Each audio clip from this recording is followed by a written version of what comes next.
podcast, and we are back with our weekend preview. With Oscar today, a regular of the show. We'll be previewing with the weekend games and also the UCL games that are going to be played in the midweek. Before I go any further, let me ask Oscar to greet you guys before we proceed. Yeah, good morning, good afternoon, good evening, wherever you're watching from. Thank you for joining. We appreciate your sparing time to come and uh, share ideas with us. I hope we shall have a wonderful time. Indeed. Well, as usual, before we preview,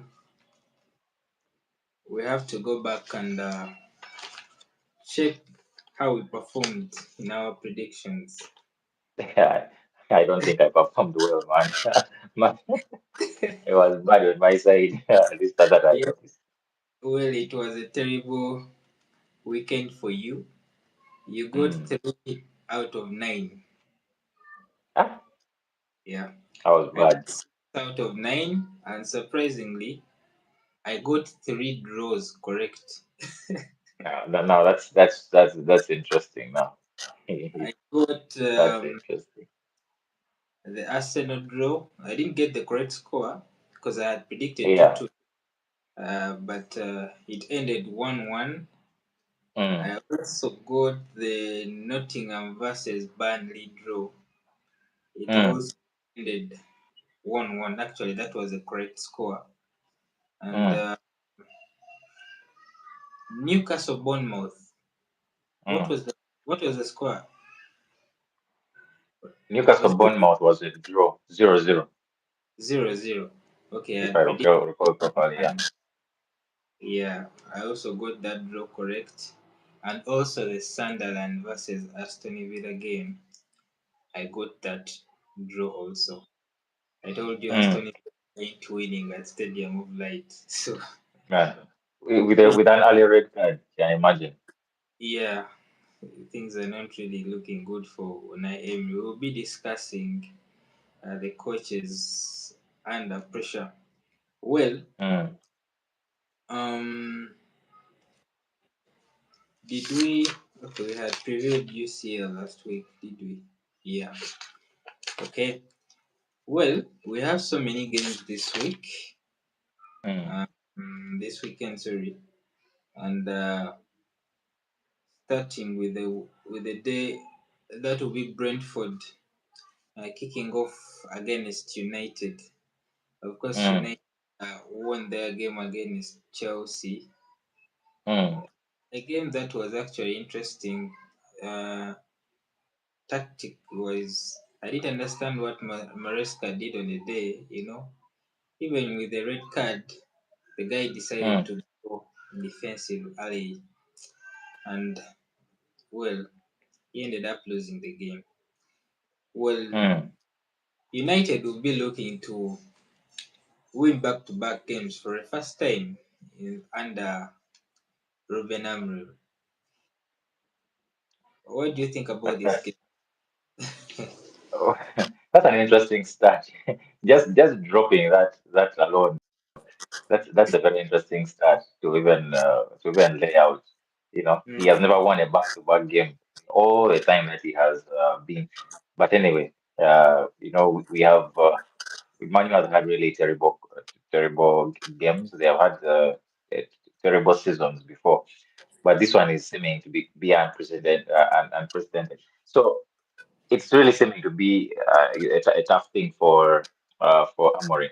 So what I think of that game, first of all, I think the things that defined the game were the cards, and those cards were genuine. I don't think the ref had much to do.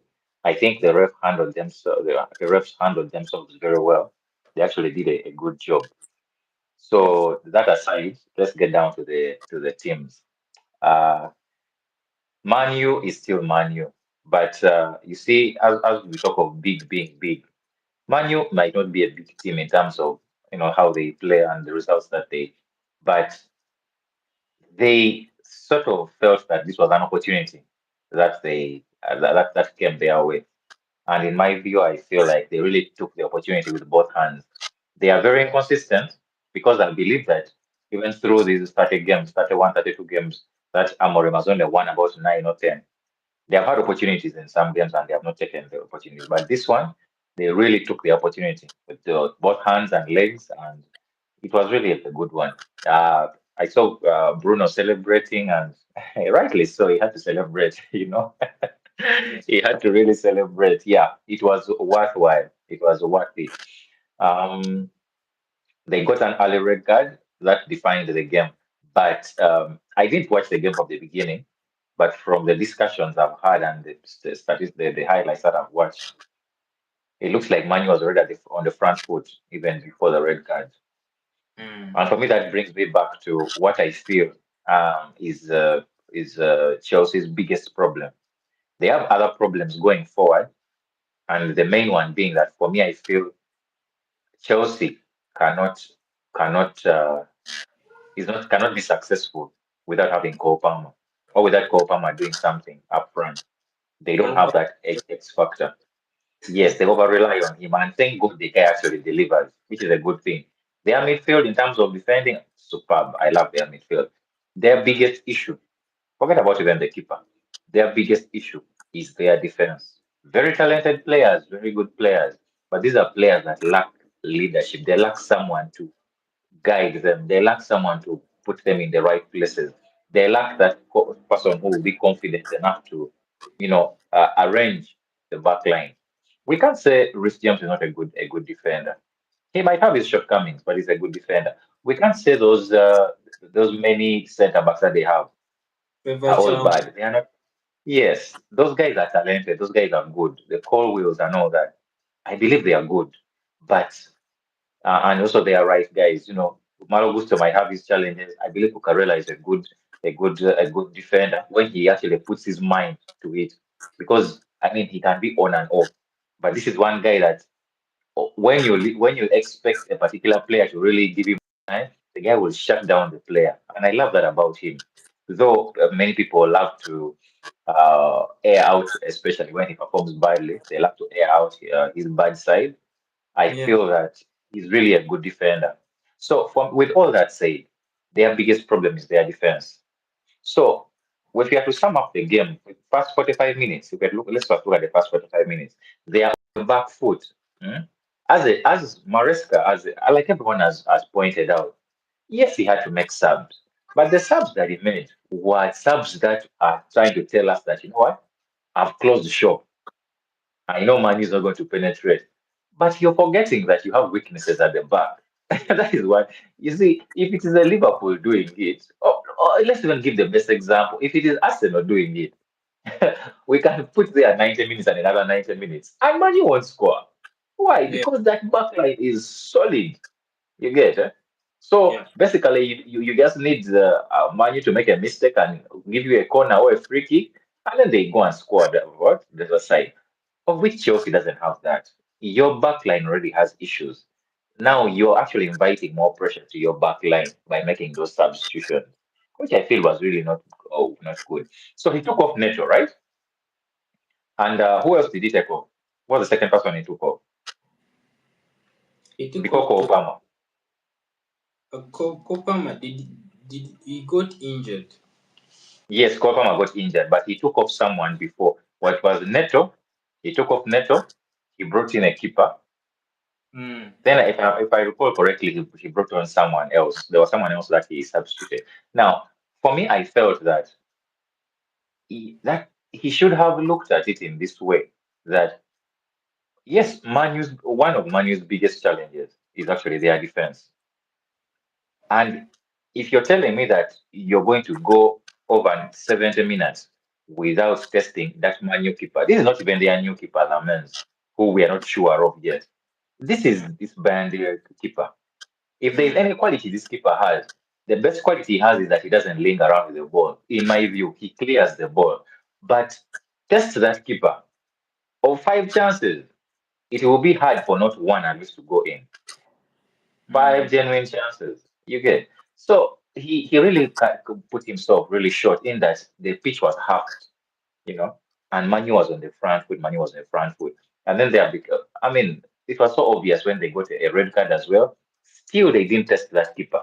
The only shot that they got was that header, if we can call that a shot, the header, and that header wasn't so far, but it beat the keeper. You can imagine, it yeah. beat the keeper. So for me, I feel that this game, it we can look at it in two ways. It was the catalyst to them to Chelsea losing to one of the worst manual squads in terms of performance in their history. Mm, It was down to some of the decisions that Maresca made. I really felt that he should have looked at it that, you know what, yes, we have a red card, but that Manu defense plus their keeper, we can do something to them. Yeah. So unfortunately, he didn't do that. But I believe that he's one guy that could learn from that mistake. mm. Well, Yeah. for some reason, um, Chelsea can't seem to buy a win at Old Trafford. We are, Yes. Their history is really bad there. yeah. Well, United are traveling to Brentford, early Mm. kickoff, and Yeah. well, I don't expect them to win this game, regardless of their previous win against Chelsea. I think they will struggle. Mm. Again, the under the sun, I'm going to go for a 1-1 draw. I'm actually going for a Brentford win. I also believe that Manu cannot win unless there is, of course, something else like another red card, probably Mm, to Brentford. But yeah, based on how Brentford has been playing, I mm, believe that they are really good at home. So I'll go for a Brentford win. I will say Brentford 1-0. 1-0 Brentford. Mm, Well, speaking of Chelsea, they are hosting a tricky opponent in Brighton. mm, They mm, won't be without Cole Palmer and Tosin, their centre back, won't play this game. mm, Well, mm, they need to bounce back, of course. They're at home. mm. This is going to be a very, very tricky game. Yeah. I can do enough to win it, but it won't be easy. I don't know what you Mm. think. I really think it's going to be a tricky one. I know Brentford is so good going forward, Mm, but they also have their shortcomings in that they lose focus sometimes, especially their back line, and mm. then they get taken advantage of. So for me, I'll go for a 2-2 in that Chelsea is at home and they're trying to bounce back. But Chelsea, I wouldn't be surprised if Brentford actually won this game. I don't think Chelsea is going to win this game. You're going for a 2-2 Brighton, eh? 2-2, yeah, 2-2 draw. I'm going to go for a 2-1. I'm interested to see that midfield battle, Baleba and Caicedo.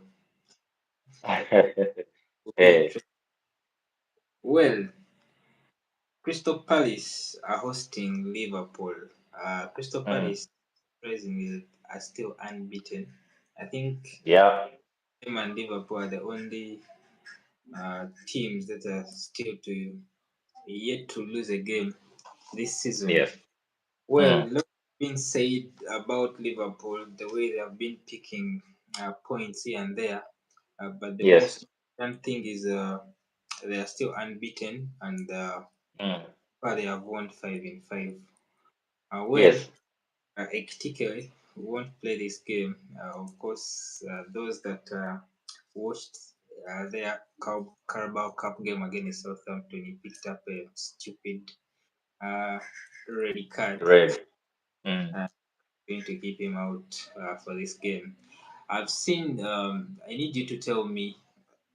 Have you verified these rumors that have been going out around on social media that he, Anslot has fined him 2 weeks' wages? Is that true or it's just rumors? It is just social media being social media. He wasn't fine. Yeah. At least he talked about it. It was pointed out, I believe, in the press conference of this game.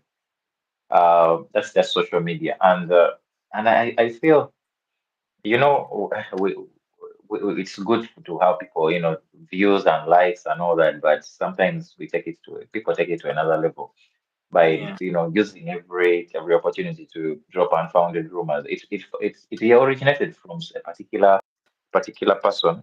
I just can't remember the name, but mm, I think if I recall properly, just to paraphrase, I think Slot said that in Liverpool, people do make mistakes. We do make mistakes, something like mm, that. We're saying, he has not been fined. He apologized to the team, to the players. So there's no need for that.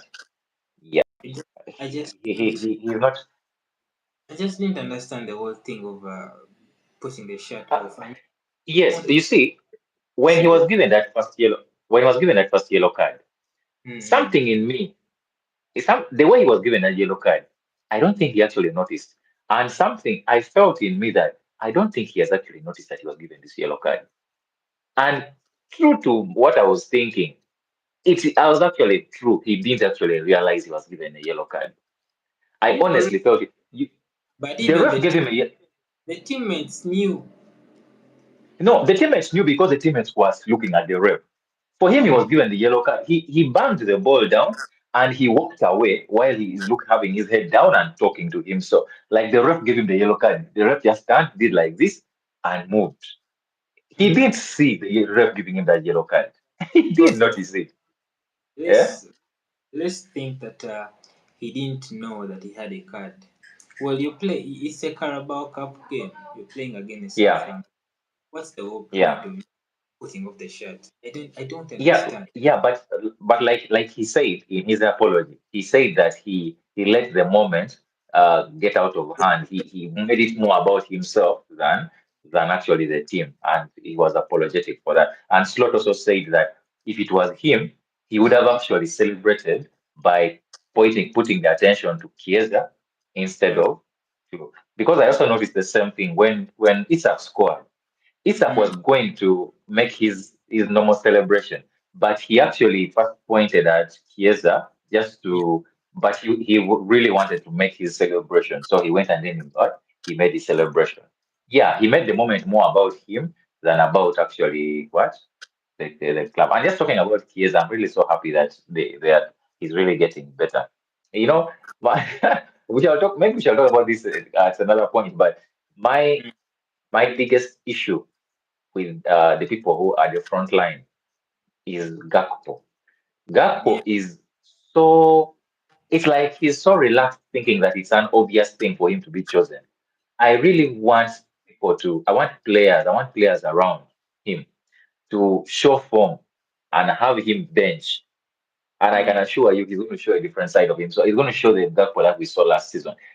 There's something about him that is so laissez-faire. Something that it's really it doesn't put any and give any Or what maybe any out energy. of form. I beg your pardon. Or maybe it's just out of form.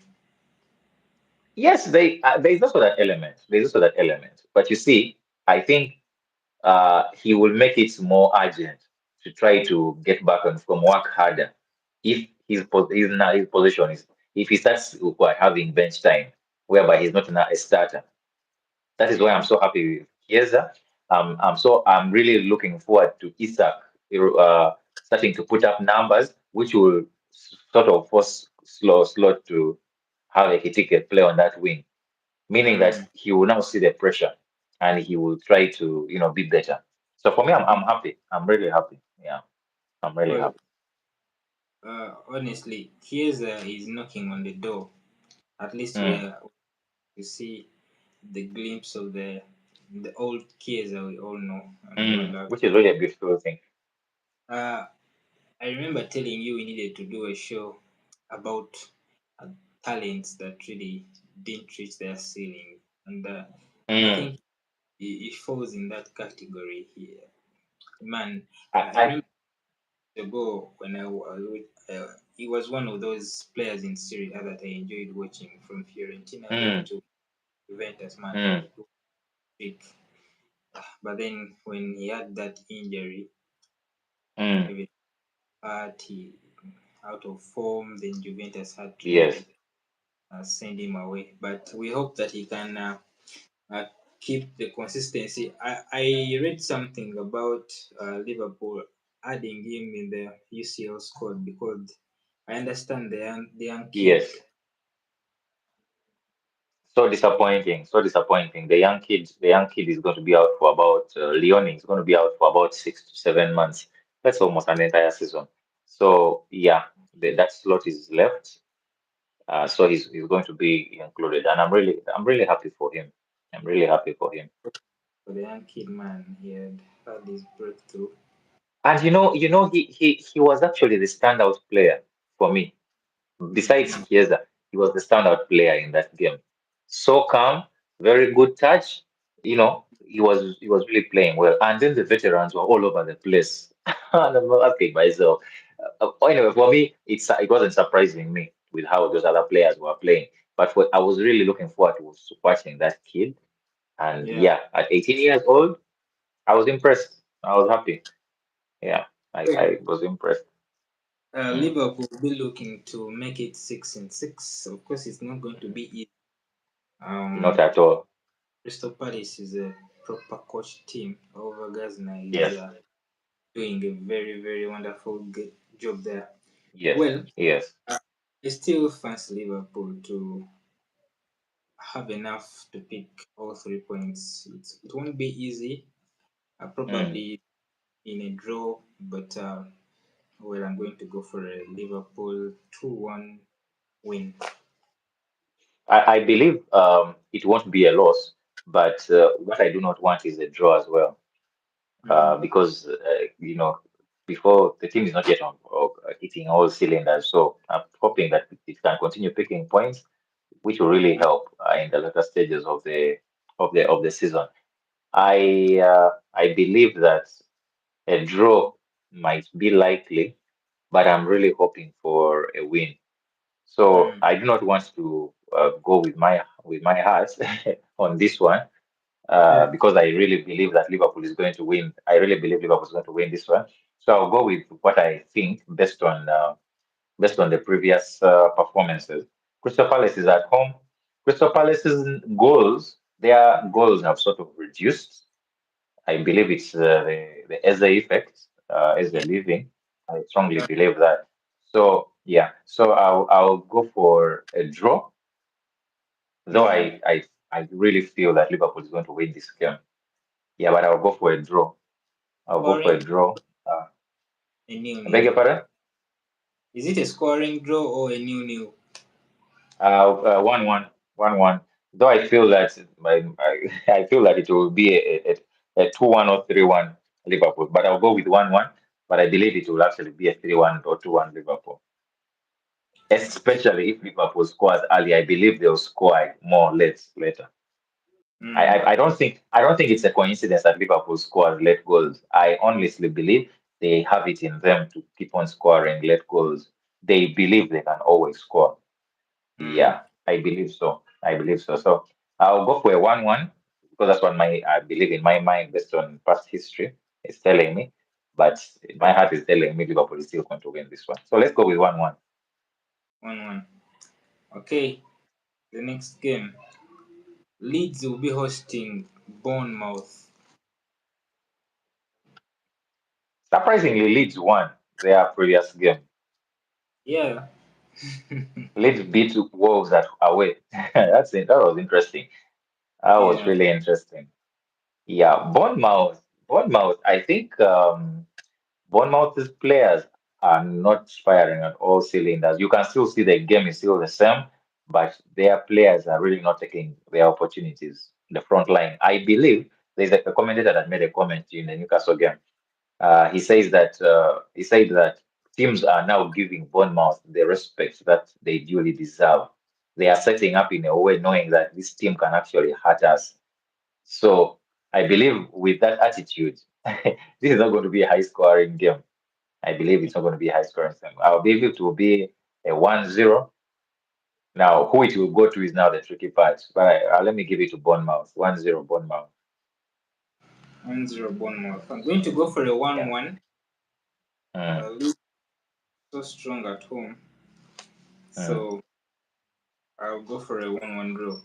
Manchester City, Okay. of course, they got a valuable point away at the Emirates. Uh, Mm. they are they are hosting Burnley. They'll be looking to really uh, win the game. Uh, well, I think this should be really an easy win for City at home.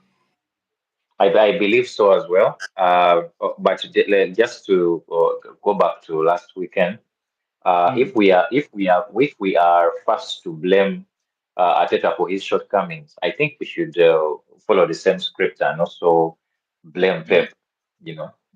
Where things he doesn't do things the right way. I believe if Pep had come away with that 1-0 win, we would be yeah, here saying that was a masterclass. He really taking off Haaland was a good thing and all that, but Maresca took off his forward players and made the team numb. They made the team dull. He made the team not able to do anything. Pep. Uh, Maresca took off in the Emmanuel game. Pep Yeah, also yeah. took off in the Arsenal game. You That was get Pep so. also took off in it. That was yes.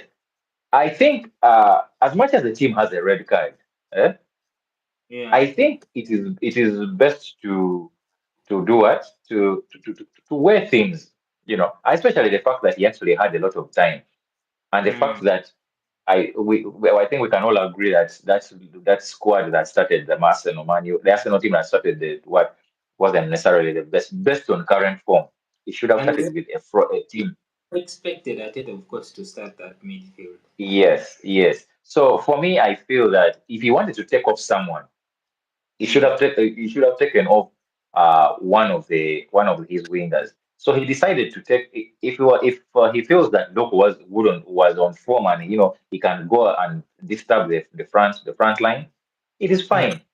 He would have taken off some maybe Doku and Bolton's but mm, removing Haaland, it made the entire team just come and what attack him, which I really felt wasn't right. In my view, I feel that he shouldn't have allowed his back four to move. Don't mm, allow your back four to move. His next what? Make it a 4-4-2. The fact that you don't have a red card, 4-4-2. So meaning that you have Haaland in front. Haaland is definitely going to keep one of the center backs busy. Then you have either a Doku, someone who can move. And mm, I've noticed that Haaland actually doesn't stay stagnant in one place. He's sort of yeah. improving his game in that he's no longer trying to fight with center backs, Mm, trying to use his energy because these center backs also nowadays have energy, so they can really fight with him in terms of that. So he's sort of moving, which is a good thing. So have those two in front. Let your guys step back. This is 4-4. Let them step back. Move only when you have to move. And I mm, believe it would have been a good. But taking off everyone who can do anything at the front, no. I feel that if we are very quick to blame Arteta, blame Arsenal for their moves, we should do the same to what to Pep. So for me, I felt that was really the wrong move. And yeah, I just thought I should point it out. For this one, I'll go for a 4-0, a Man City win. 4-0. Yeah. Going to go for a 3-0. Well, for me, 3-0. I also didn't think that Manchester City could see out the game 1-0 at the Emirates. Mm, Playing, I never really expected it. It was so mm, unusual.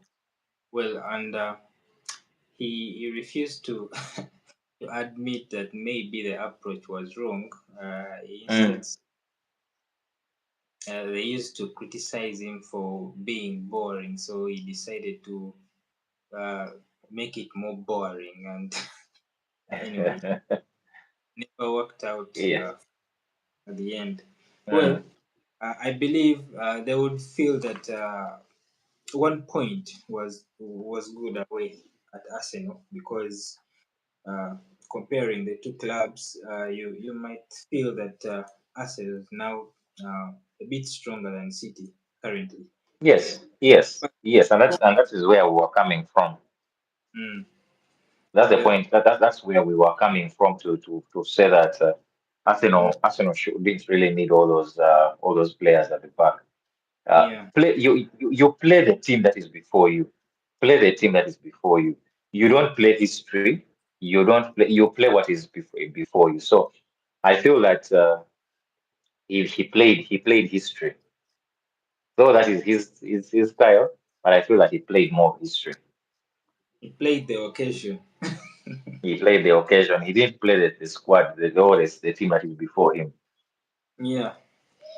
Yeah, Well, moving on to another game, yeah, Nottingham Sunderland. Well, Nottingham is another team that is blowing hot and cold. yeah. Uh, not having the best of seasons so far. They drew away at Real Betis in Mm, Europa League, and well, Ange is still struggling to find a way of making this team click. Of course, mm. he has the players. There's no doubt he has the squad, but Yes, maybe the players are still struggling to adapt to either philosophy. So they're at home at yes, Sunderland, been quite yes. impressed with, and as I predicted earlier on in the season, I tipped them Mm, to stay in the league, and they are doing an incredible job of picking points early because you never, when the season proceeds, things will get yeah, tougher. But they are yeah. doing well. Of course, Mm, they drew their last game at home mm. to Yes. Aston Villa. They are visiting Nottingham, a team that you might feel that will be a bit tired. I don't know. I'm going to go Um. for a slim 2-1 win. If you look at the team that played Notting Betis, is Mm. different from the team that plays the Premier League. Most of the players Yeah, were not the same. that's Yeah, true. they sort of have a bit of depth in squad. Mm. They have that new, I don't know if he's a striker, Jesus. Striker, Uh, Igor. Igor, yeah. Mm. Yes, he really showed up. He really played well. Now, for me, I feel that even the new players that were brought in, these Mm. players, I believe, are more willing to adjust to what's they call Ange's. Ange's style. But Mm. now the players that were have already been there, these players had a style of play where they were a counter-attacking team. You get. Mm. So if you're from a counter-attacking team, you're now turning these players to come and start being the team that is attacking because that is Ange's what Ange's philosophy. You know, Mm. cutting off the pitch and trying high line and all that. Now, for me, I feel that it will take him time. It will take a while. And for me, I believe the reason it will take him even a while is because the players of this era, the players of this the times we are in football, these players play systems. These are not players who play uh, like the players before, who Mm. you can tell a player to play in a particular style, you can play him to play in another style. They would be flexible. You get Mm. very few players can play in every system. Very few players are comfortable playing in all systems. You know, Mm. there are players who will tell you that for them they don't track back. You know, there are players who. That's why you will hear people like Onana telling you that for me, how I learned how to play football as a keeper, I play with the ball on my feet.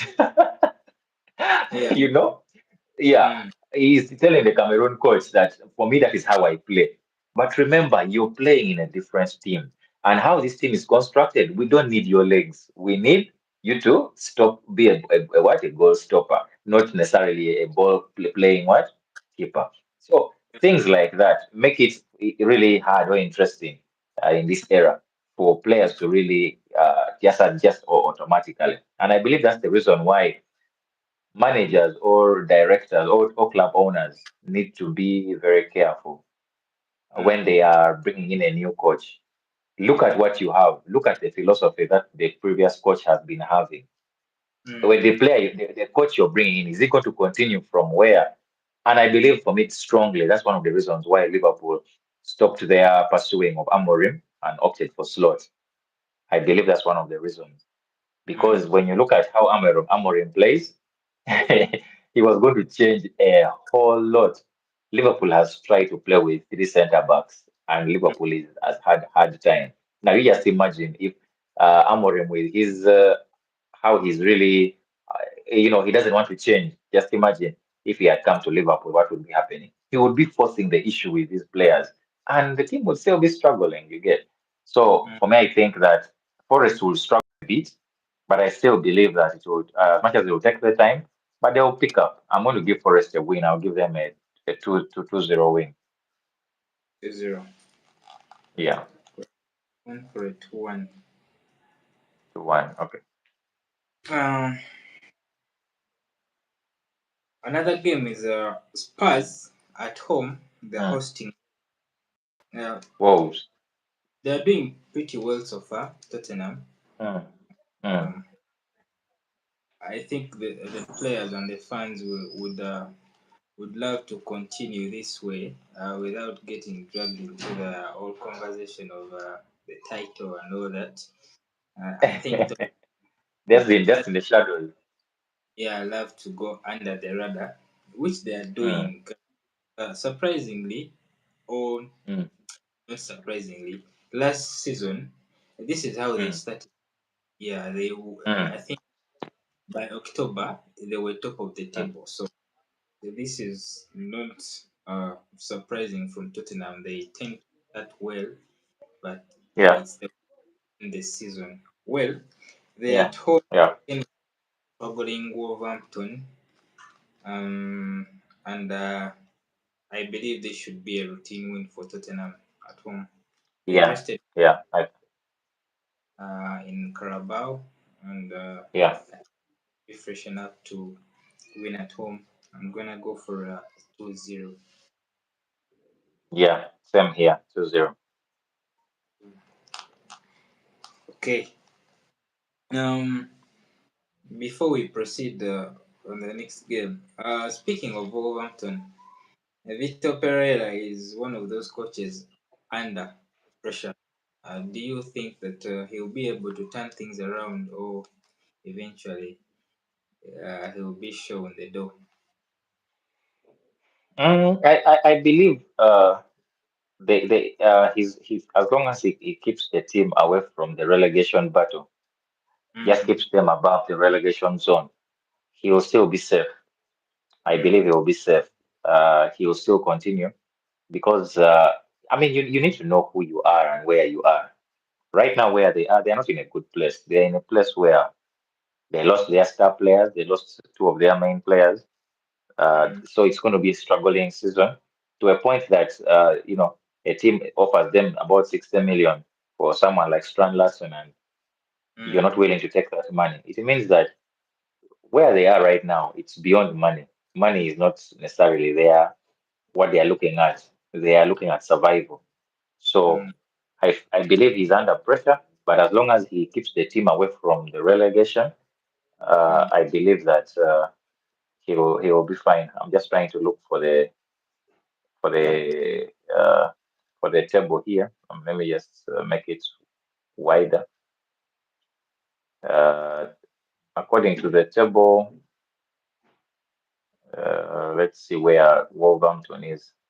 So according to the EPL table, Mm, Wolves is man, they are dead last. They have not won any game. yeah. They haven't won any game.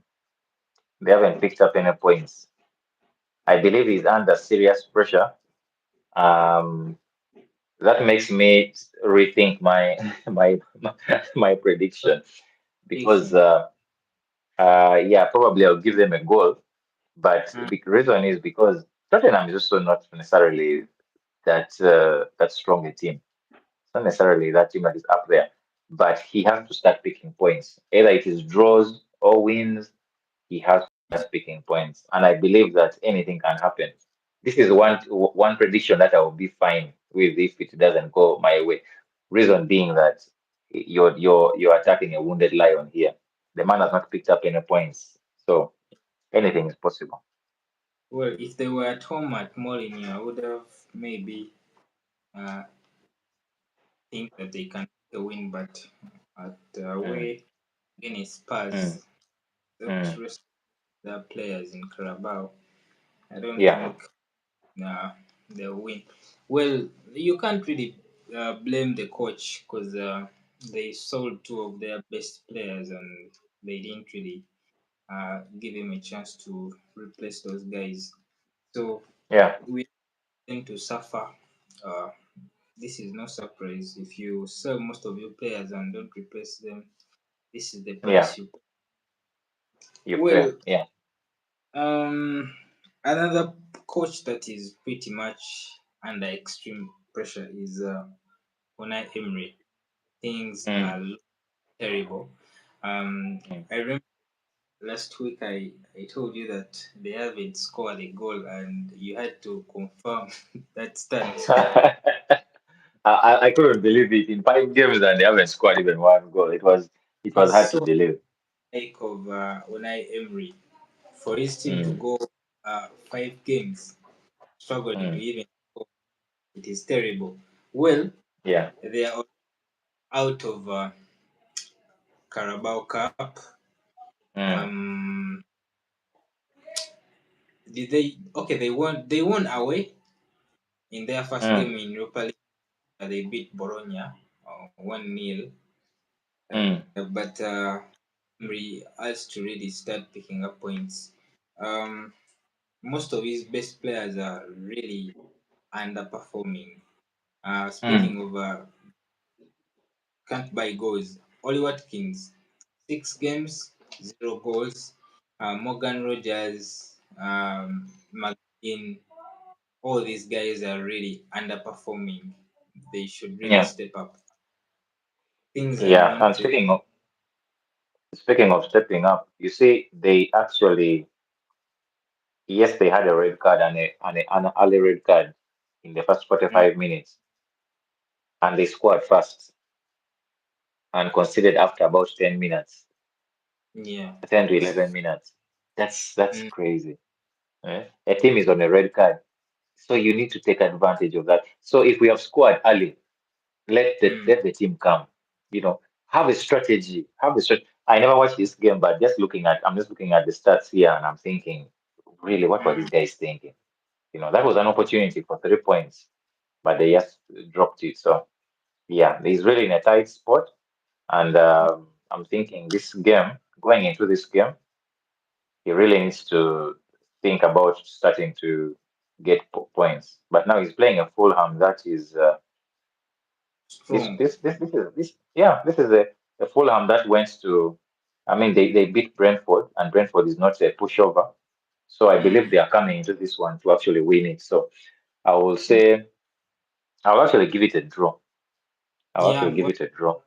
uh, a 2-2 draw also To draw, I'll go for 1-1. for 1-1. Yeah. That would be one of the games to watch out for. Well, Mm, um, Arsenal away at Newcastle. Of course, Newcastle has won 3 of the last games against Arsenal. mm, Arsenal at St yeah. James, it's always a Yeah. difficult game for them. Well, they need to win. They need to Mm, win. Uh, yeah. uh, Saturday, if Liverpool stretches the lead to 8 points and you Mm, happen against Newcastle, there will be definite questions. Of yeah. course, critics are already uh, setting him on fire because against City, people were still wondering why would you really go for that flat midfield against a Mm, team that decided to defend as it started on the bench. Um, mm, and the game really, I remember watching Gary Neville on the overlap. He said that Arsenal wasted 45 minutes of that game, and I mm, can't with him because mm, enough time we didn't really create anything, and I feel really mm, sorry. Victor Yokores, the guy is starving, and mm, we don't really create enough for him. Actually, against Port Vale, it's Max Dowman that actually created a chance, an open chance for him in all the 5 games we have played so far. mm, That chance you could see that yeah, we have actually created something for him. You know, mm. I reckon if Gyökeres had signed for Liverpool, Liverpool would have suited him so well, man, because it's a team that can really play on transition, or maybe a Newcastle. It's not that team. They like to hold on the ball for so long, and well, I don't really blame you for uh, going quiet for most of the games. Yes, I would be tempted to agree with you in terms of if he had joined. I think the what I can agree with you is that if he had joined actually Newcastle, he would be getting so many chances. And it's for the simple reason. I think you remember me talking about typical nines in today's football have faded. Mm, Most teams do not know how to play with a nine. The teams actually that know how to play with nines, most of them are actually either mid teams or actually mm, lower teams. Those are teams that yeah. know how to play with nines. In that, when the team is moving forward, their first thought is not the winger or the midfielder going to what to score. Their first Yeah. thought is how are we creating for our man at the top. That is Mm, their first thought. These teams here, the Liverpools, the Arsenals, well, forget about City. City really creates. They have they. City is one of the few teams I can clearly see. City, Bayern. Clearly, you can see that those are teams that create for their top man as much as they also try to.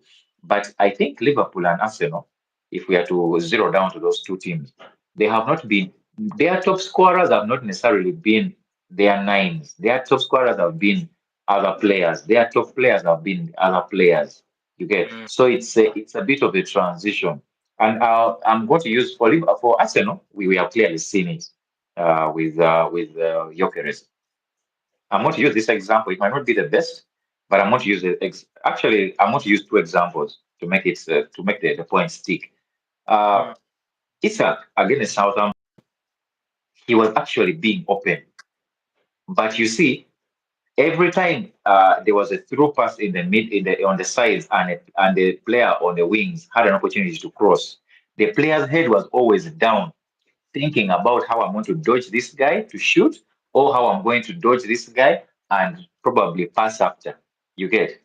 But when you look at how Issa playing at Newcastle, every time he cuts through, the Murphys and these bands and the people on the wings are mm, always looking at how are we going to supply to him.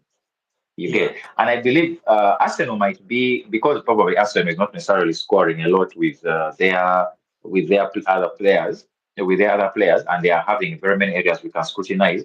I believe that's why Arsenal is like the standout for us to look at Gyökeres and all that. But I've also seen it with Liverpool against Southampton. I also saw it against against Atletico. That Mm, chance that Salah scored. Do you know that Isak was in a better position to score? true. So yeah, so for me it is not necessarily that these players just don't these players are just system players, and Mm, the few players who are not who can actually create. Now if you are to talk of Arsenal, the players don't play, of which I believe if you have to predict tomorrow's game, I can look at the first 11 that is going to start. Number one, the first back four is going to be the same. The keeper is going to be the same. The midfield is going to be the same. Guaranteed. Now, the three at the top, I believe he's going to either play in the 11, he's going to play either Eze or he's going to play Martinelli. That I one I think can assure you. Martinelli will start. Now, yeah, it's possible that actually he might start Martinelli. It's actually very possible. Of which I believe that it would be best that he actually plays Martinelli better in the middle, through the middle. That's just my feeling. I feel like it would be better if he plays Martinelli through the middle. Well, So he's not for do me, it. Mhm. so for me, it is not necessarily that the Arsenal. It's only Arsenal that is having the issue with playing with Gyökeres. I also feel that Liverpool is going to struggle. But you see where the difference is. Liverpool has a nine who can create for himself. Yeah, Liverpool has a nine who can play across the what? The the the front. the the the, the front three. You get. So for me, I believe that is actually going to be the X factor, the difference in this Yeah, whole thing. If yeah, the unfortunate part is that Jokeris all he can do is put the ball in the net when you have created for him.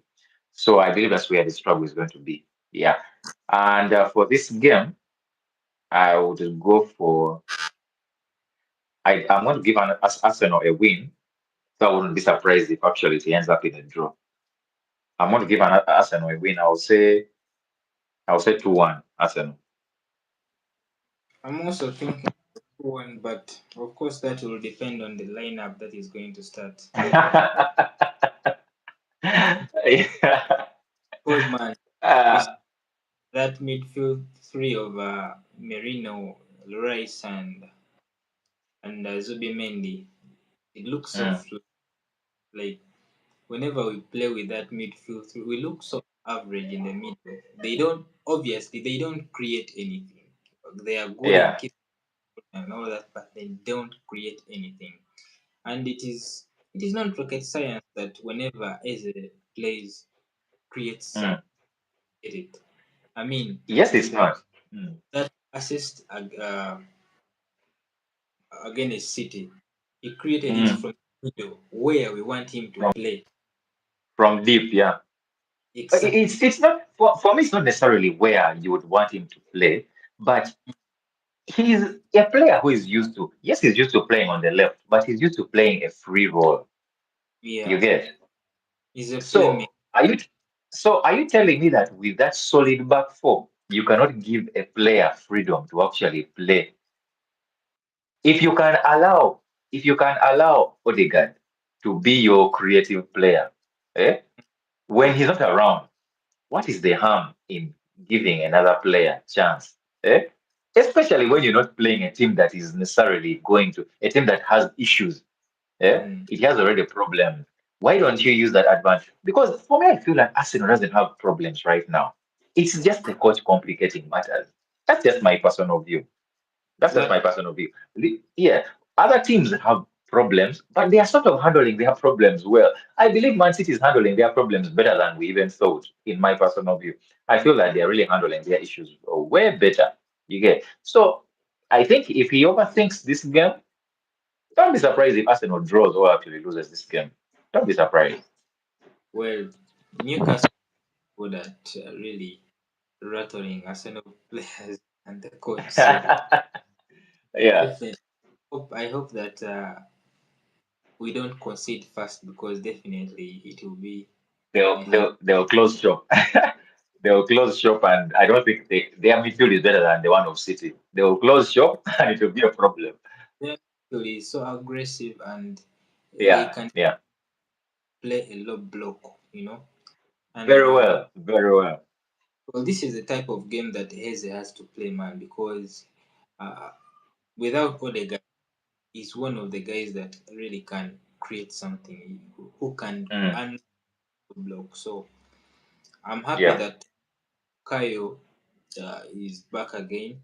mm, Unfortunately, one of the guys that has been giving us the spark on the wing. You can say whatever you want about Madueke, but mm. he has he has been playing well, even though his end product is still lacking. But yeah, Who are we talking about here? Mini Saka. Madueke. Okay, okay. Well, I never thought that I would say this, but we are going to actually miss his directness because Mm, yeah, but well, it's good to have Saka back. And mm. if really we are to really compete with Liverpool, these are the type of games that you have to win, to make statements, because it's not going to really benefit us dropping 3 points in 2 games, man. And who knows? Liverpool can go 8 points on Saturday, and that for me that would be already a title done in September. You, Unfortunately, you know what I'm looking for? What I'm looking for right now is Madueke's stats. The reason I'm looking for Madueke's stats mm, is because I would like to know how many chances he has created. We know he doesn't have assists yet, but I just wanted yeah, to know how many chances he's created. And the reason I'm saying so is yeah, because right now, Arsenal and of course the football world, we are seeing a Madueke that we didn't mm. think that would actually be that good. We are looking at the fact that he came from Chelsea and the price tag and all that. But But I you know, believe that I beg your Chelsea pardon? Chelsea fans will tell you that that is the player we used to see. Like this, Yes, yes, you could yes, everything, and the end product will always be the one. yes. Yeah. That is exactly my point. That's my point. And Arsenal fans may not see it right now, but if it continues the way it is continuing and the stats remain the same, Arsenal is Mm. going to start noticing it because he has no assists, he has no Goal. chances created. Mm. Yes. So the difference is that at some point during his Chelsea time, he would Mm. actually have goals. He would actually have assists. You get, Mm. but here he doesn't have any of that yet. All I can see is that he has yellow cards. That is all I can see here at the Mm. moment. So Mm. yes, it's a good thing to see his explosiveness, but don't get so carried away because at the end of the day, what matters is actually the Mm. number of goals Yeah. or the chances someone has created for the team to actually go and make assists and actually score. So Yeah. for me, I feel that Saka being back is actually a very good advantage. It's a very timely thing. I believe Mm. that Saka is going to create. I believe Saka is more efficient. So yeah, he's someone good to have, but I don't think you're going to miss him. You're going to only miss him if your wingers are actually not functioning. That is the You, only way you're going to miss Madueke. you know why I'm saying that we are going to miss him. Mm, I know what is happening with the club apparently, because mm. we average an injury every game. So who knows? Yes, I've forgotten that one. I might knock Saka, and the guy, by the time you know it, he's back, Yeah, and yeah, you're looking yes, yes. playing Ethan Wanweri or someone else. So Yeah, yeah, good to have all, you know, yes, yes. That's good to true. have. But well, the majority of the fan base, of course, they are concerned. So far, most of Mm, the you can't really say that we are at our absolute best, man. There are so many no. major. We we are still Mm, look conservative, mm, signs that we we are going to be one of those teams to maybe push Liverpool to the title. I'm really mm. concerned. I don't know if guy is willing to change, because we all Mm, know and he is, but man, it is just annoying that even with all these players, the quality in the squad, we are still going to come out short. It is annoying, but well, he managed to tie down Saliba, which is a good thing. I was happy. yeah, yeah, These players need to win trophies, man. And yeah. I told you sometime that I don't think it's only the fans that are having doubts on this manager. The players might not say it, but I know in that dressing room, one of the, if One maybe of the, the yeah, senior, they should be concerned, man, because the style of football, man. I don't yeah, get. This is not Arsenal. We are used over an Arsenal that is fluid and playing. good football, man. We we are playing more like Burnley and Newcastle than Arsenal. It is it is quite annoying. I'm telling you, it is quite annoying. What we have the players to compete, but Mm. man, it's now the coach that is slowing down the whole process of winning silverware. Let's see what happens. Let's see what happens in this game. So, what's your It's prediction? going to be a tough one. Mm. Um, well, I think we might come a 2-1 win, but well, I won't be surprised if it goes left. I won't be surprised. Yeah, I believe it will be a 2-1. I believe Arsenal is stronger now.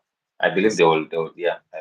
some reasons, Newcastle has made uh, Arsenal and Liverpool one of their rivals. For some reasons, they Yes. Mm, pumped for these games. mm, I don't, where did even this rivalry come from? Again, when they play against Liverpool and Arsenal, they're a different Newcastle. I'm telling you. mm.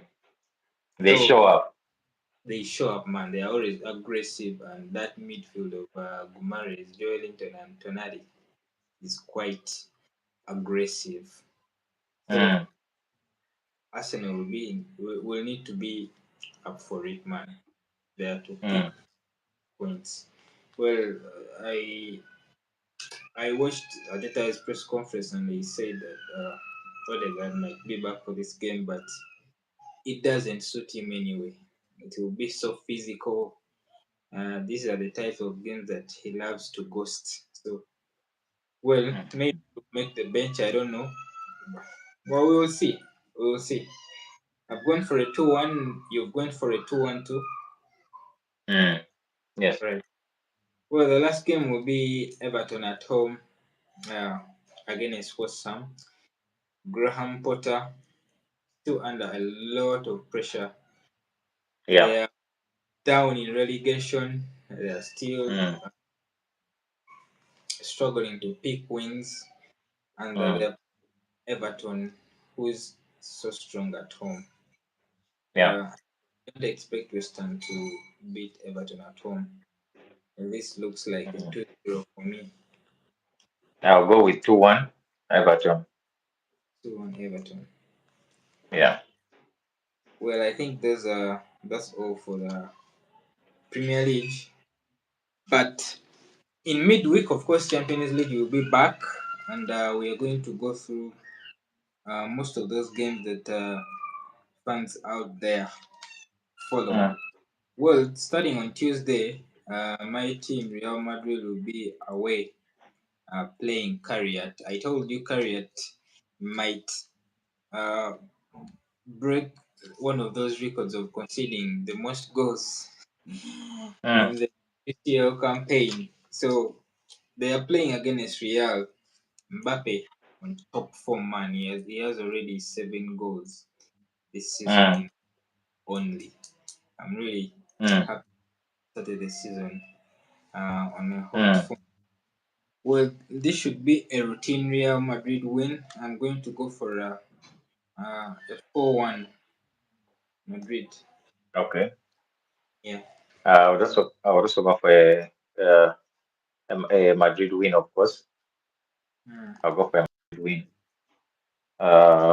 Yeah, I believe that they will actually win this game. This one, no doubt on that one. okay. But I would say 3-1. 3-1. Okay. Next game. Atletico Madrid at home at the Wanda Metropolitano will be hosting Frankfurt, who won their Mm, emphatically against Galatasaray. Five mm, um, one winners on the day. Well, Atletico, they might feel pretty undone against Liverpool. I don't know, but they mm, lost away at Liverpool 3-2. They're at home. Well, Diego Simeone is not looking so good. Uh, I think for the last 2 seasons, yeah, it's pretty evident that maybe his time at Atletico is coming to an end. Well, Mm. he's delighted to have Julian Alvarez back. He scored an hat-trick Yeah, on the end. yeah. He's to be the one to fire Atletico for their first UCL win this season. I'm going to go for Atletico 2-1 win.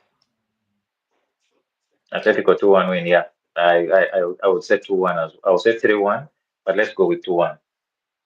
Hmm. I saw some links about Liverpool looking to add Julian Alvarez to their attack. Man, that would be so. Hmm, uh, Not now. I don't think so.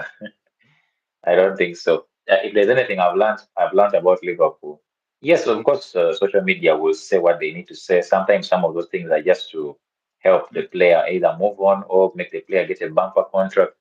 But mm, if there's anything I would say about Liverpool, Liverpool's transfers, they don't just happen when they happen either they are never under pressure.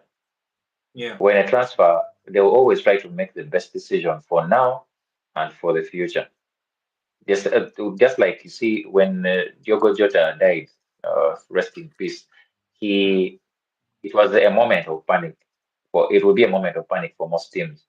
mm, But and I believe Liverpool will add actually a striker or a player who can play across that's the front line at some mm, point. But they didn't necessarily panic. So they just looked at what is necessary right now. We are going into a time where we need goals. So if one of our best goal scorers, if not the best, one of the best actually, if not the mm, best striker in the club is gone, we need to bring in people who are going to replace the goals for players like Salah and all that. So they bring in two players, you get. So yeah. I would say yes, Alvarez would be a good addition, but I don't think it's the need right now. I don't think it's the need right now. So I don't think there's anything concrete there. Well, I'm really delighted for him. He's looking so good. He elevated his Mm, game, the Atletico. yeah. Well, Mm, another game, Spurs will be away in Norway uh, against Bodo Glimt. I don't expect Tottenham to pick points in Norway. Bodo Glimt one team. They mm, they won their first game 1-0 mm. against PL. It's not really convincing. I'm going to go for a 2-2 draw against Bodo Glimt. I'll go for a 2-1 for Spurs to 2-1. You're going for a 2-1 win. Okay. Yeah.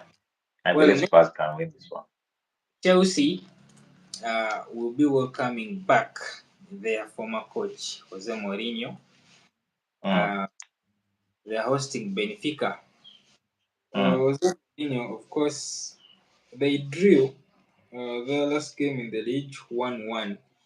And one thing I noticed is this guy is just now full of excuses. Full of excuses, man. I don't know if this is one of the signs that your time is just done, at top level. But whenever he loses a game or he draws a game, he comes up with an Mm, excuse. Apparently, he said he no longer understands today's current soccer. I mean, mm. he had just drawn a game against Rio Ave, and that's an excuse he came up with. Well, he's away at Chelsea. I think I'm going to go for a scoring 2-2, 2-2 draw. I believe it's going to be a high scoring game as well. I will go Mm, for a Chelsea win 3-2. 3-2. Mm. Jose is not scared to stink out the place, so don't be I surprised. actually believe it's possible that they will actually get scored more goals than three. But let's Mm, go for 3-2. Or 3-1, 3-2, but yeah, let's go for 3-2. okay. Well, Mm. Liverpool be away against Galatasaray. Mm. What electric away atmospheres that I really like. Of course, the mm, stadium be loud and jumpy, but mm, yeah, Galatasaray just tends to concede lots of goals. They lost their first game against Frankfurt, five mm. today, and I think the Liverpool game has just come too soon for them. I think Liverpool will be 3-1 winners on the day. That is my Oh prediction. yeah, that was my thought as well. I believe it will be 3-1 Liverpool. Silence Yeah. the crowd early. Yeah, Mm, silence them early, and possibly it might even be more than that. Because I don't, you see, these are not necessarily, these are players who are, mm, I don't want to say rejects, but these are players who have struggled to get into other European clubs or have left other European clubs. So I believe mm. that it's going to be hard for them to cope, especially if Liverpool turns up. It will be very hard for them. Well, um, Galatasaray has mm, most of those household names we know: Real Sunny, Dries Martins, Mauro Mm. Icardi, Tao Shimen. They have pretty a decent squad, but yeah, I think Liverpool will be too strong for them. Yeah, Well, I believe so too. Inter Milan at home. They're playing Slavia Praha. I'm going for a 2-0 win. I would say 3-0. Though I wouldn't 3-0. be surprised if it is. Yeah. Mm. Olympique de Marseille at home. They host Ajax. They looked good against Real Madrid in their first game, and Mm, just won the derby, the classic, their mm. derby against Saint-Germain. Against And then PSG, yeah. I like the way De Zerbi uh, approached that game. I mean, he came out after the game and he said one of the reasons he joined Marseille is to beat PSG. Uh, he he just doesn't like that dominancy of him really going the whole campaign with getting competition. So the guy walked the talk. So let's see. He's at home hosting Ajax. I think uh, they'll pick up their first win. Ajax is no longer strong, so I'm going to go I, I for a mean, I Marseille win. yes, I will also go for a Marcel win. Only that I believe it will be a low scoring win, unless Ajax really just opens up the floodgates and doesn't necessarily show up. Reason I'm Mm, saying that is because they are wasteful. yeah, They are very wasteful. So, and you see, turning those that when you have that as a character in you, it takes a while to get rid of it. So yeah. I would say yes, they are going to get the chances, but how many are they going to take is going to be the question. So I would go for a 2-0, 2-1 or 2-0. I'll go for a 2-1, 2-1, So 2-1 Marseille. Yeah. yeah, of course, those that are going to watch the game, yeah, you'll be able to see guys like Mason Greenwood and Maitland Niles, those Mm, former Premier League players. Yeah, they're out there yeah. balling, Yeah. and Mm. Mason Greenwood is doing well, by the way, in League One. And I'm happy for him. I'm actually hoping that he will make it to the World Cup. I'm really And hoping that he will make it. Oscar, the moment you get involved in such scandals, you're done. You can Uh, never make it back to the national team. I'm telling what you. you're saying is true, but what I'm saying is that I would like him to show out, perform Mm, so well that you see like how Cole Palmer performed in mm, that it was actually like, it was questioned either he should be a starter in the mm, how he performed for Chelsea. So mm. me, I think he needs to perform in the Champions League because performing in the League A is not necessarily going to get him into that Yeah, squad. I believe it is his performances in the Champions League. Let him be the reason. why they moved from the knockouts to the quarterfinals and mm, possibly even semifinals. Let him be the reason. If that happens, I believe it's going to shine his chances of actually because the quarterfinals and all that are happening close to the time when teams are what are thinking of players to do what to bring on. Let him show that he's versatile. Let him show that he can actually play. Because I don't think if this Madueke continues the way he is continuing, being very vibrant and running all over the place, no chances created and all that. But then you have the Saka who is creating, you get, and yeah, then Greenwood actually shows that he can actually also score goals and is creating also. I mm, believe it shines his chances of actually coming into the team. You know, mm, I would really want him. I would really want him to force the idea of having him in that squad because I honestly believe that social media, all these feminists, forgive me, but uh, I believe that the narrative that was painted of him, mm. anyone who listened and followed that story would tell you that there's something not right.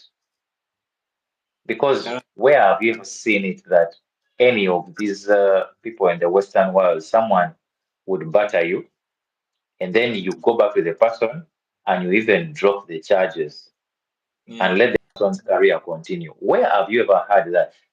That clearly tells me that yes, he had his issues of probably things he did, but we are mm, not being told the entire story. You get? So with that said, a lot was made, especially the people in the feminist movement, and or mm, ladies talking of if he comes back to Manu, I'll stop supporting Manu. I yeah, mean, come on, let's be serious, And then how Manu acted and he was treated. The person mm, you're blaming is actually having a child with a guy, and they are actually a happy couple, even before they were what? But then before they were just, but then you're the same person, you're the same people who are trying to, blow a lot of fire you know, into the mm, whole thing, the whole situation. I mean, yeah, the people involved didn't make it a big deal when it was done. yeah, They felt they had settled things. But social media didn't want to settle things. Social media wanted to see the guy hurt, you know, which well, for me it was like people were trying to force their own hidden frustrations or whatever pains they have had before on to try to bring it on this situation and feel vindicated. Because I think that there was actually no reason. The man there's a, definitely had to go to court. there's a famous Yes. uh, the black the berry, the sweeter the juice. So I think you Mm. can understand. They You try to get real milk the entire thing. They try yeah, to milk the situation, try black. to, I mean, What do you it's expect? so it was not right. It was not right. Because if he went to court and court had settled the matter, hmm, and okay, so the question is, what was the victim saying? Now, the victim was having a baby for the guy. The victim had gotten back with the guy. The victim was in a good place with the guy, you know? Mm. But then social media and the feminist movement wanted to still milk the situation, milk the situation. How Man, it was sad. It was sad, but yeah, I think just footballers have to just start to be cautious, man, because yeah, uh, yeah. how many injuries have we seen? And the most sad thing is, even when the charges are dropped or when the accused is found innocent, Mm. career is already, man, uh, Social affecting. media wants to see. They want social media and the social media people. They really want. They just want you to fail and They don't want to lose it. see, Yeah, and then because they feel vindicated and they feel like they have done something. You know. did you read about the Danny Alves case? It's just recently he has also managed to beat his case. Yeah, he was found Mm, innocent. He has mm, lost apparently everything. mm, But man, what amuses me is the accuser will never be prosecuted for wrongly, accusing mm. someone. It's just, man, it's just double standards. I'm afraid. Yeah, Ball has Yeah, just yeah, but back to his to the football thing, I really feel I honestly want him to really ball out, show up and show out, and mm, force his way into that I was going to England tell you squad. he performed better than most of the English wingers last season. I think if he wasn't the top scorer, he was one of the top scorers in League One, if I'm not Mm. mistaken. Yeah, I think he was one of them because I think Dembele scored so many goals. I think he yeah. was one of the He top had scorers. was or something like that. So Yeah. Greenwood is doing well. He's doing well at Marseille, and he's under a coach that really knows how to manage young players. So Mm. um, we will see. Marseille, I've gone for a 2-1 win. What about you?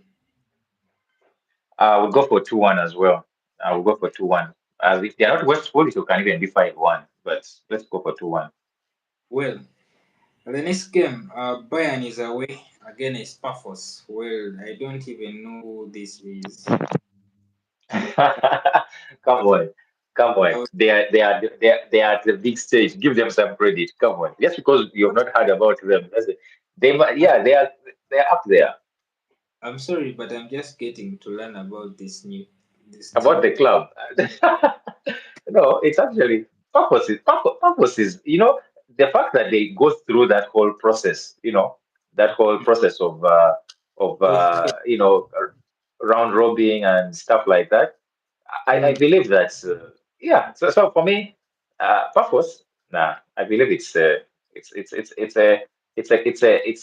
a club that deserves a mention. They're actually from a team that they're from a country that's not necessarily a footballing nation, Cyprus.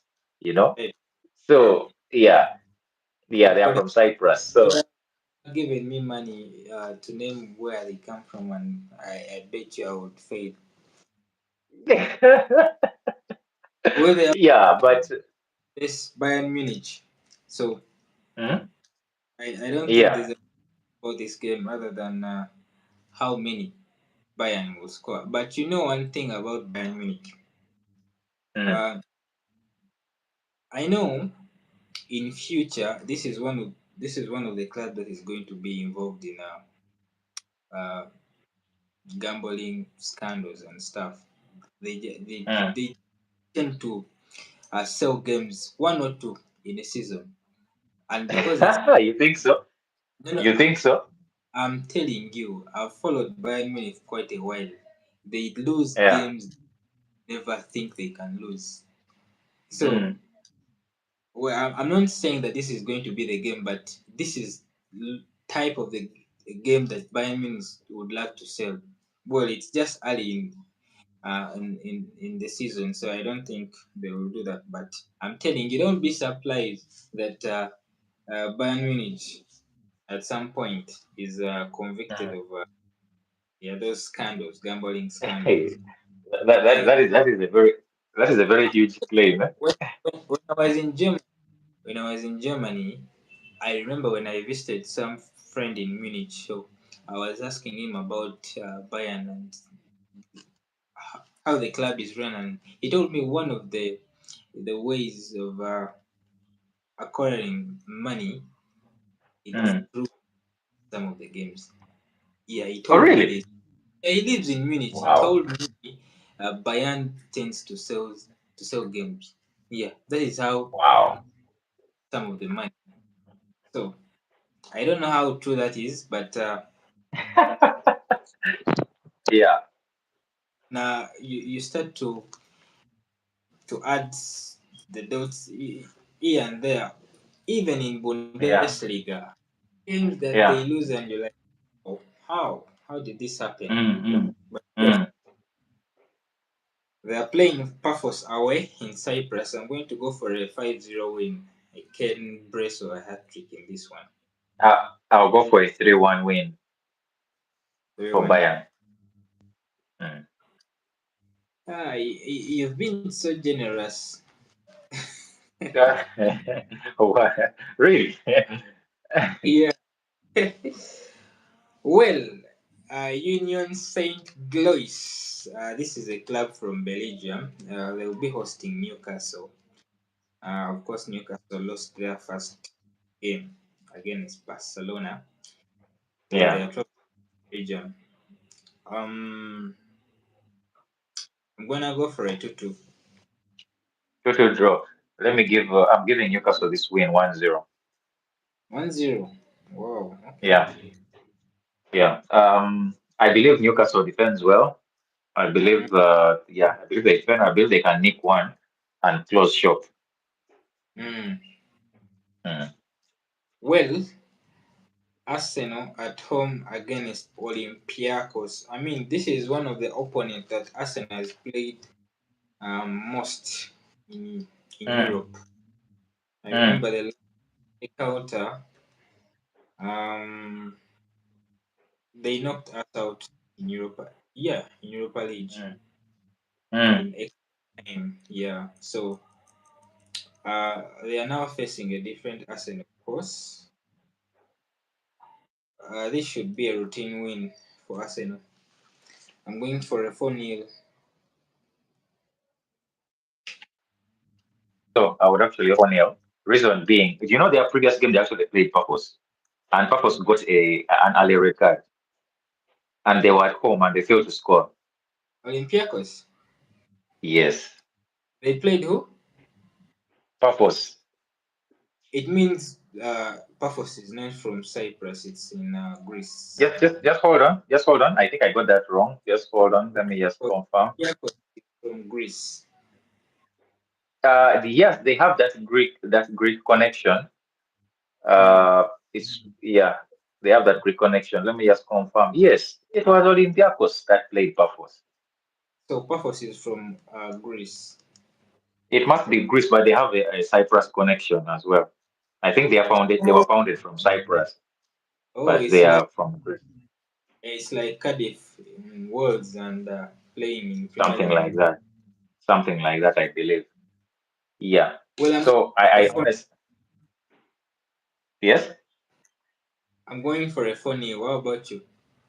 I will go for 3-0. I believe that they are not. They are going to be. It's going to be a what an easy game for Arsenal. Mm. Yes. Well, this is the fixture most of the guys that support soccer have been waiting for, and Mm. I believe season this could have been the final. Barcelona, It should have. It should have. Paris Saint-Germain. Yeah. Yeah, after Bele winning the Ballon d'Or, yeah, Yeah. will Yamal be back for this one? I don't know. I don't know. We can only tell from around Tuesday. I don't Mm. know if he'll be back by then. Yes. What? But even though he's back, I don't think they should force him or force the issue. Give him Mm. time. Yeah, give him time. But I believe since Barcelona is at home, I don't believe Mm. Barcelona is going to win this. Is going to lose this game. Really? Remember, PSG as well is short-handed.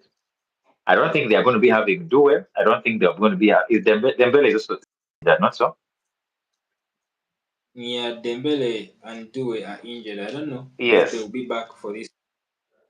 But yes. of course, they have enough firepower. Kevicha I don't and think. Bakola. I don't think they are going to win this game. If they are to win this game, it will be with a they score early and close shop and just try to control the game. I don't Mm. honestly believe they're going to win this game unless Barcelona doesn't show up, for which I highly doubt. I believe since they are at home, they are going to Yeah. win this. If it was a home and away thing, I believe Yeah. Barcelona would have won at home and PSG would have won away.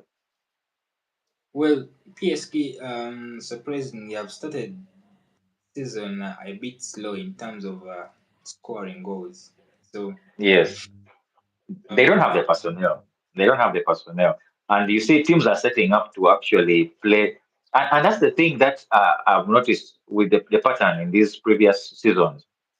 mm, Depending on how a team played the previous season, teams set mm, up based on that. They set up based on how this team has been playing. You see, I told you that thing about Bournemouth. It's the same thing when the teams are playing what? Are playing against PSG. yeah. PSG, the formula for And you see, this game is going to be interesting, I believe, in that unless one coach decides to actually be change his philosophy a bit and Mm, try to defend a bit, this game is going to mm, be a very open game. It's going to be a very yeah, open game because it's going to be especially one in the midfield, whoever can control the midfield.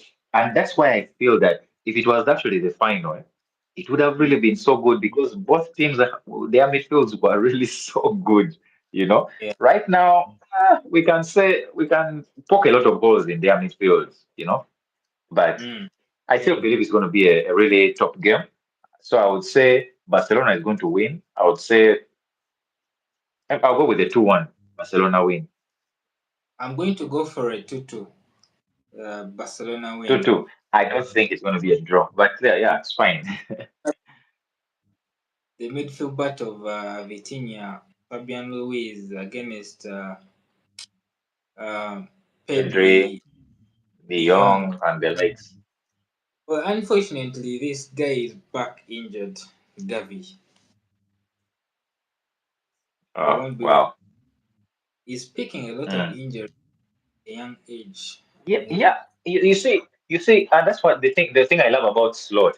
These managers who know how to manage their players, who Mm, who who know that these are assets that are not necessarily mm, these are assets that are the injury Gavi got. You see, at his young age, when you get those injuries, how mm, you manage matters a lot because he will end up becoming injury prone depending on how he's actually managed. You know, mm. so I think when they just need to really manage him well, they just need to really manage him well. And depending on his style of play, he's a rough Mm. boy. He Yes, loves very. challenge. Yes. Well, that's one game that you should not miss out. Mm. Barcelona PSG. Well, people watching, kindly drop your predictions in the comment section. Well, Bayer Leverkusen will be at home against PSV, who lost their first game. It was Mm. quite shocking, but well, they are traveling to Germany to face Mm. Leverkusen. Go for a 2-1 Bayer Leverkusen win. Mm. I Oh, believe you've got Bayer Leverkusen will. Barcelona win, eh? Sorry to put you back. Barcelona 2-1. Yeah, Barcelona 2-1. Okay. Yeah. Um, Leverkusen PSV. Leverkusen win. Leverkusen win. I'll go for 2-0. Leverkusen. 2-0. Okay. Dortmund at home against Atletico Bilbao. And this should be one of the games to watch. Yeah, it Dortmund, should be. Dortmund, Dortmund, Dortmund really concedes goals. I don't know, but Dortmund is what is at home. Yeah, they're at home. I'm looking for the game. I'm looking for it here. They're playing. Where is it? Is it? They are playing away. They're at away. Really? Dortmund is at home. Athletic Club. Bilbao is. We talked about Bilbao in our previous episode. Yeah. Bilbao is a team that is built on the cheap players they can get, the home players that they have. I Um, honestly don't think that they're going to come away with a win. I honestly mm, don't believe they're going to come away. So the fact that Dortmund's defense is also poor, I would go for a Dortmund win 2-1. I'm going And I will for not be two. surprised if actually, yeah, I will not be surprised if it ends in a draw though. I don't know if Bilbao will have Nico Williams back. Uh, That even makes it worse. well, Monaco at home. They're hosting Manchester City. Mm, Ansu is looking to be back on his very best. They scored two on the weekend. Well, I mm. don't know if game that Pogba will make a debut. Is yet to make a debut. Monaco, by the way. What's the issue with Pogba? Is it an injury? What exactly is the issue with Pogba? It's match fitness. Match fitness. Yeah, yeah. It's understandable. It's I know. understandable. It's very understandable. Yeah, I would say the way I look at this game, I look at it like last season's Sporting Lisbon versus Man City. Though Mm, I think Man City is better right now than they were last season, I would mm, say I would give it a draw. That is if Monaco shows up. I would actually mm. give this game a draw. Yeah, I would say 2-2. Tito, I'm Yeah. going to go 3-1, man. Haaland is on red hot form, so it will be quite a hard task to keep him out. I'm giving him 2 goals, but I still believe his defense will concede. Mm. Mm. City doesn't really look assured in the back line. No, they actually look better than they were last season. But the thing Really? is, you need to go against this City team, not having their history in mind. That, Go at that is, it. I don't think they are looking better because the teams that have actually taken the game to them, they have exposed Yeah. them. Yeah. Yes. Yes. And I think it was still the same last season. The only thing is that teams were still not yet sure. Teams were actually not Mm. sure. But that's why I Yeah. was saying that you play what is. Yes, I was saying play what is before you. If they are to Mm, if Monaco is to play what is before them and not necessarily play history, play the history of the club, I believe they can get at that Man City team and actually beat them. But also there is another point to note. The person they mm. have in goal is actually good. They are not going to Uh, just score him any funny goals. They really have to go at this club if they have to go at them if they actually to score. So I would say mm, two, they will score two. That is if they actually show up. But if they don't show up, this Man City team is very capable of battering them properly. yeah. Yeah. Napoli are hosting Sporting CP. Well, Napoli lost their first game against Manchester City, Mm. and Yeah, that was a painful prediction for me because I believe without that red card, they would have given Man City a run for it. yeah, yeah, definitely.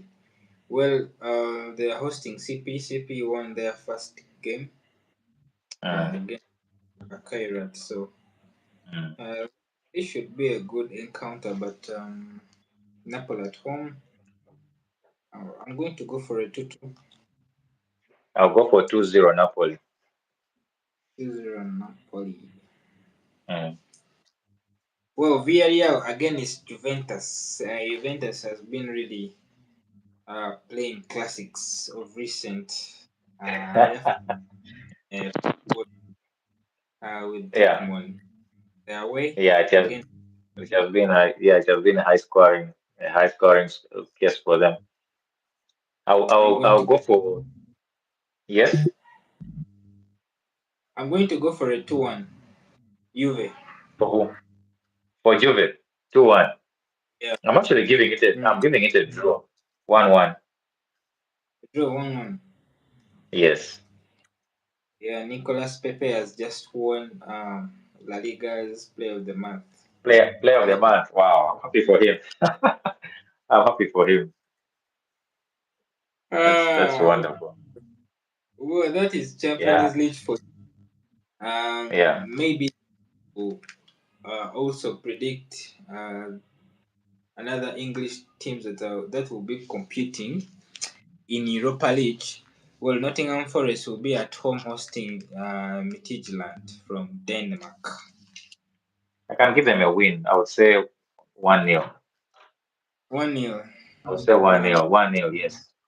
1-0, I'll go. 1-0, Hmm, 1-0 Nottingham Forest. I'm gonna go for a Yes. 2-1. Feyenoord at home hosting Villa. Uh, I'm going for a 2-2. So Feyenoord is hosting who? Aston Villa. Aston Villa. Aston Villa struggles to score. How did Feyenoord perform in their previous game? Mm, I don't remember honestly. Wow. Remember. I would say Feyenoord is going to win this one. Let me just see. I don't remember who they. Feyenoord. First game. Let me just confirm. Let me just confirm fair notes. Uh, wow, they really rack up red cards. Let me just see. So, yeah, I'm seeing here red cards all over the place. So their last game was uh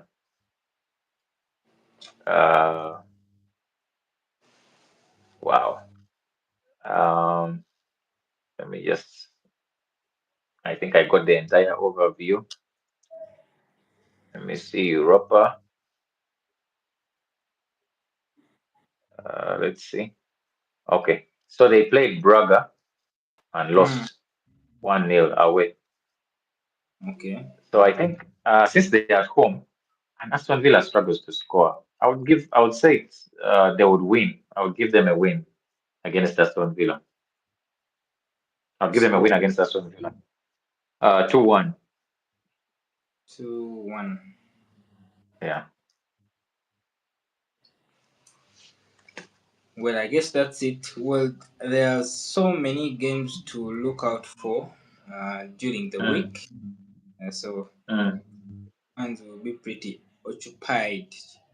Champions League, Europa League, and Confederation Conference. Yes. Yeah, they'll all be played during. So we'll be Mm. back next week on Friday same time to Oh, review by the these. way, the Ballon d'Or happened. Sorry. I actually forgot about the Ballon d'Or. I'd actually Yeah, forgotten that the Ballon d'Or happened. the Balando. Yeah, the Balando happened, and Osman Dembele emerged the big winner. Of course, Yamal came second. Mm. Uh, why are Liverpool fans so hungry that Salah came fourth? Maybe they expected him to take up a lower position, a higher position, maybe third or something like that. Or you You know see, what? the thing Okay. about Salah, Mm-hmm. the thing about Salah is that he has been having Ballon d'Or numbers for very many seasons. But you see, every time he has Ballon d'Or numbers, every time he has Ballon d'Or numbers, there's always someone who is in a higher position. Yeah. There's someone who has actually done better. And you see, Ballon d'Or, I actually got to make a few inquiries, and I noticed that for me, my general perception of Ballon d'Or is Mm. that the people that vote Ballon d'Or, that's the journalists in this in the 100 countries, the FIFA 100 countries, then the captains, the people who vote generally. These people, um, they vote based on who they have loved in that season, who has really performed well for them. That's what The you think. criteria, that's what. Let me just share with you a bit the criteria. And you see, it's actually not wrong because normally the person that you love is actually usually amongst the top three, in my view. It Mm. is just because when it is a close thing, usually some people don't get it right. That is my view. So just to first of all get things right, in my personal view, I believe the right person won. In my Mm. personal view, but what I don't agree with is the order of the first 30. I agree with number one, but the rest I don't agree. So this is the order actually that this is actually what Ballon d'Or they based on individual performance for that season, team performance, how the player performed with their how their team performed, and then the player behavior and fair play, things like that. And then of course their points. The first one 6 points, second one 4 points, third person you choose is 2 points. I mean, the third person is 3 points, fourth is two, then fifth is one, based on what you what. But you see, they changed a bit that thing of individual performance, and they said that.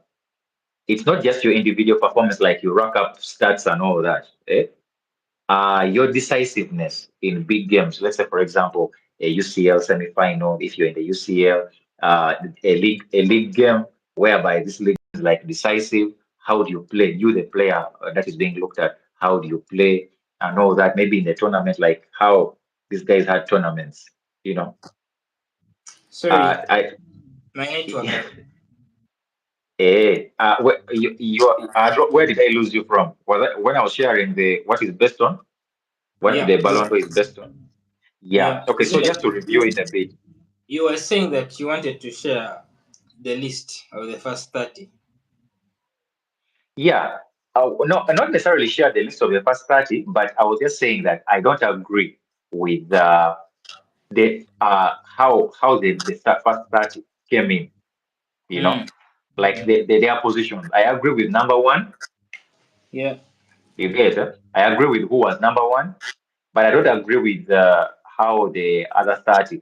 Let me just point out names so that we do not, bore our viewers or waste a bit of their time. Mm, Um, eh, the first person I would like to look at is Vinicius Junior. Vinicius Junior was number 16, if I'm correct. Let me just confirm here. Vinicius Junior was number 16. mm. Eh? You're a Real Madrid fan. Let's be honest. What did he do last season to actually put him on this list? Nah, he had a terrible campaign. Exactly. If we were talking about the previous campaign, he would actually have a case for even number one in my view.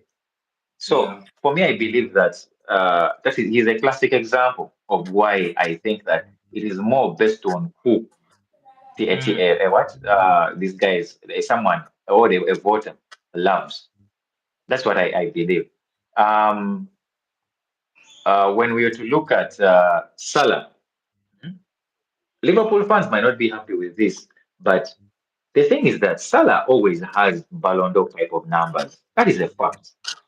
mm. But every time in those seasons, there's always someone who has performed better than him in the And entire world of football.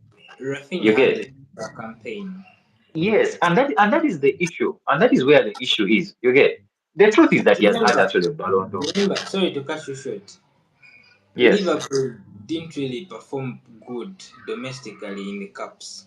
If I maybe Mm, Liverpool had maybe added the Carabao and maybe the FA Cup on top of the league, mm, Salah yes. would have had a good shout. But I mean, they never won any domestic cup. They never reached the semis in the UCL, Mm, and mm, all these guys he was competing against. Barcelona played in the semi-finals. Dembele played in the final and won it. Yamal was in the mm. semi. So you can't really argue about the fourth position. I think that was a fair a fair place for Salah. Let me give you another example. Donnarumma was ranked number nine. Mm. Donnarumma was ranked number nine overall. Number eight was Cole Palmer. There is no one putting Cole Palmer above Donnarumma, in my Don't view. I don't know what Um, Copa uh, yes. Now, maybe we're talking. maybe Are we talking maybe it was put there because of his Club World performance. Cup? In the Yeah, Club World Cup? No, maybe no. I think Look, we have Kylian Mbappe. We have Kylian Mbappe as number seven. he shouldn't be Guys, there. we are looking at. That's why I said based on whatever criteria, this list has a lot of issues. Kylian Mbappe scored actually, I believe, the most goals. But He Kylian had, Mbappe wasn't necessarily. Yeah, that means we're talking of individual performance. But I he think wasn't decisive. I think it's bias. Yeah. Yes, yes. That is why I'm saying I would put Donnarumma ahead of what? Ahead of Kylian Mbappe. Those are two people that I would say I don't agree with being in that position. I would actually have them lower. I would have probably Mbappe even either number 10 or even out of the top 10. Cole Palmer, if we're talking about the Club World Cup, he can be in the top 30, but not necessarily number 8, in my view. So for me, mine would be Dembele. Mine would be Dembele. Mine would be Yamal. And Mm, actually, if we're to talk about being decisive, Yamal was actually more decisive. And you see, people have actually gone at his dad for saying that he should have won the Ballon d'Or. But you see, the reason why the dad would actually have a case is mm, because of this criteria. If we are to follow the criteria, eh, mm. if you are to follow the criteria to the letter, Yeah. Yamal is actually the one supposed to win. You get if you have to follow the criteria to the letter. But but hmm, but Mm. we are not robots. We are not robots. We are human beings. We apply statistics, but we also use our eyes. We use Yeah. common sense. You Mm. get so Dembele helped his team to win La Liga. Dembele helped his team to win the domestic what? Their domestic things in what? In league in the French league. He helped his club reach the Champions League He because was so this is one influential. guy. He was influential as much as he didn't score. He was Mm. even in that final. It was actually his pressing that was what making these guys make a lot of mistakes. The first goal because of his pressing. Second goal, same thing. He Mm. was pressing and really playing his role as much as he Where didn't where score. where is You get Ashraf Hakimi ranked? Ashraf Hakimi is in the top 10. Let me just confirm where he is. Vitinha 3, Masala 4. Hakimi is number 10, Rafinha. Hakimi is number 6. Okay, that's I wouldn't necessarily argue with that first 6 as that's much as that's what, yeah, I wouldn't argue so much with, but from number 7 to number 10, I would have Donnarumma actually, number 7. yeah. I wouldn't even mind if I have Donnarumma and Hakimi change positions. Maybe one is 7 and the other is 6. That would be Mm. fine because these players were decisive. Their team performance was actually, honestly, Mm.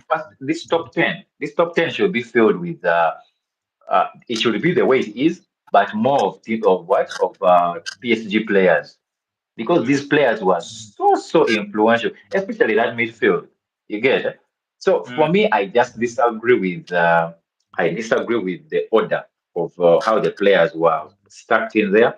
You would Mm. clearly see that these people were voting based on Bias on who they love. By okay, we can put it in a very crude way like that. We can just say bias. Yeah. So for me, I didn't necessarily agree with it. But back to what we were talking about. Mm. there's no way Kylian Mbappe is making the top 10, honestly. He had a No, good individual uh, no, campaign in La Liga, but yes, he's yes, performing in Champions League. no. There's no way he's actually making that top 10. Cole Palmer, no. You know, actually, if Salah is moved, you Yeah, know, just because he performed so well in the Premier League, yeah. if for me, in my view, if Salah is actually moved even to 6 or 7, I wouldn't argue with that Mm. because you play your players based on if we are choosing the criteria based on the criteria, but as well we are also watching. We Mm. watched and saw Salah's performance in the Champions League Mm. twice against PSG. He was indecisive in the Carabao final. He was dead. You get so Yeah. that means individual performance we are only basing on Premier League. You get we're only basing on Premier League. But if we are to talk about these other players were let me give you an example of Yamal. Yamal was very decisive for his team in the Champions League. As much as they didn't win, he was very decisive in their league win. He was very decisive in their Copa del Rey win. He was very decisive in Spain's winning of Euros. Euros was last Mm. season, right? Yes, Yeah. winning of Euros. You get it? So Mm. based on that, personally, I wouldn't mind uh, if they even interchange the position. But you see, like I said, we are not robots. We are not computers. We shall use the computer, but make our own decision based on also what we are watching, what we are seeing. So it was just logical that Dembele win, but you wouldn't argue so much if Yamal won as well. You wouldn't argue so much with that. You get. So Yeah. the only issue is how that top 10 is actually stacked. Yeah. So for me, that is basically it for me. Well, uh, Dembele's Ballon d'Or win is a subjective topic. Well, it will forever be. That's how football is. We don't always Yeah, basically. I agree on get everything. so well. It's been a good show. Almost 2 hours. We had a lot to talk Mm. about. I thank you all Yeah. that tuned in. Thank you. Thank you. Mm. Um, I don't know if you have anything else to say. We should be winding up. Can you imagine a situation where if the PSG Barcelona game was in France and Dembele comes out with his button? Come on. Like he Well, just throws it in there in PS funny in enough, Barcelona's one of the dressing. players that they lost. Remember when Mm. Rodri out with his Balando flexing against No, no, Real no, no. This this this year? one this one is this one will actually be like he's putting it in the face of the doubters, or which I was one of the doubters. I honestly did believe. When it was said that he was going to PSG because it will increase his chances of winning the Ballon d'Or. I'm Mm. like, dude, what are you talking about? PSG is not winning a Champions League anytime soon, you know? And in my view, I was feeling like he's not necessarily really that good player to really score so many goals. But he proved us wrong. He proved me wrong. And yeah, it would really have been a classic. Well, Yeah, I have complaints about him. He had a very, very good campaign. very, Uh, yeah, very, yeah. he's one of the reason Arsenal did make the finals. Actually, him and Donnarumma, because Donnarumma really showed up in that game, that's now what we are Yeah, calling being decisive, helping you to show up. Yeah. sure, for sure. Well, thank you everyone that tuned in from where we started to where we have ended the show. Thank you for liking. Those that haven't liked the video yet, please click on the like button and also subscribe. Quantity is still coming. Next week, we'll be back to review these games and also preview the games that will be played next weekend. It's been myself and thank you for tuning in.